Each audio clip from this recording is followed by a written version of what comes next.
নমস্কার দর্শকবৃন্দ। আসন্ন পঞ্চায়েত নির্বাচন উপলক্ষে কিছু মূল্যবান বার্তা আপনাদের কাছে পৌঁছে দিতে চাই। আগামী 2-1 মাসের মধ্যেই হয়তো পঞ্চায়েত নির্বাচনের শঙ্খনাদ হতে চলেছে। অনেকেই দলীয় মনোনয়নের জন্য দৌড়ঝাঁপ শুরু করে দিয়েছেন,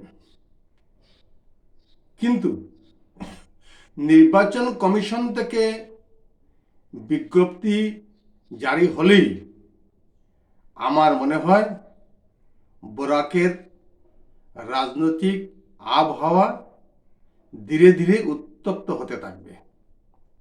দর্শকবৃন্দ,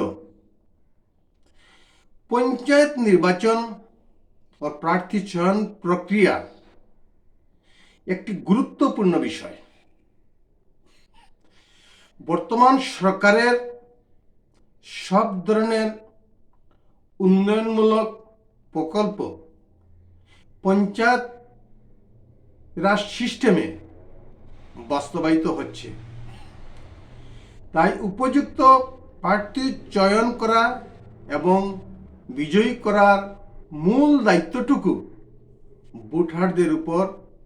কিন্তু আজকাল আমরা দেখতে পাচ্ছি দল প্রার্থী চয়ন করবে এবং ভোটাররা শুধু ভোট দেবে। প্রার্থী চয়নে দালালদের একটি সক্রিয় চক্র সর্বদা জাগ্রত থাকে। তাদের মনোনীত কাঠপুতলি প্রার্থী যাকে দিয়ে পরবর্তীতে মোটা অঙ্কের মুনাফা অর্জন করা সম্ভব হয়। বন্ধুগণ, বিগত কয়েকটি বছরে আমরা দেখতে পেয়েছি উপযুক্ত নেতৃত্বের অভাবে বিভিন্ন জায়গায় দুর্নীতির গন্ধ আপনারা বিভিন্ন পত্রপত্রিকা হোক আর লোক মারফত হোক আপনারা জানতে পেরেছেন। এবং সরকারি যে সকল প্রকল্প পঞ্চায়েত রাজ সিস্টেমে আসে, অনেক ক্ষেত্রে দালালরাই তাদের নিজেদের অধীনে রেখে ব্যবসা বাণিজ্য করে আসছেন। আমরা দেখতে পাই যে বা যাহারা দলীয় নেতাদের সহিত সম্পর্ক ভালো রেখেছেন, তাদের সহিত তারাই টিকিটের দাবিদার হন এবং দাবি আদায় করতে পারেন। প্রার্থীর যোগ্যতা থাকুক বা না থাকুক যায় আসে না।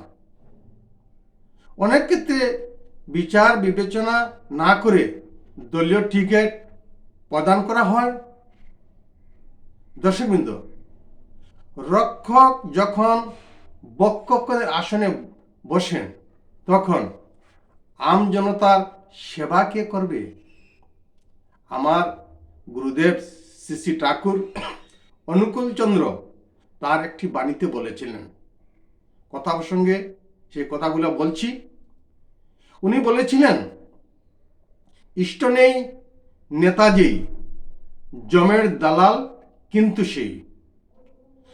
আদর্শহীন, নীতিহীন, ভ্রষ্ট ব্যক্তি যদি নেতৃত্বের আসনে বসেন, তবে সমাজ এবং রাষ্ট্রের মঙ্গলের পক্ষে উন্নয়নের জন্য অমঙ্গল নিশ্চয়।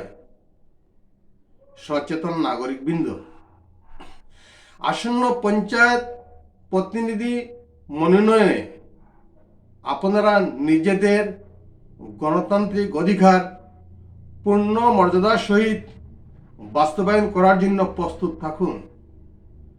সমাজের আমজনতাদেরকে সচেতন ও জাগরিত করার মূল দায়িত্ব কিন্তু আপনাদের হাতে। যে কোনো ভুল সিদ্ধান্তের কুফল আপনারাই ভোগ করতে হবে। আমার এই প্রতিবেদনে যদি ভালো কিছু থাকে তবে অবশ্যই গ্রহণ করবেন এবং লাইক, শেয়ার এবং কমেন্টস দিতে অবশ্যই ভুলবেন না। ধন্যবাদ সবাইকে। আজকের মতো নমস্কার।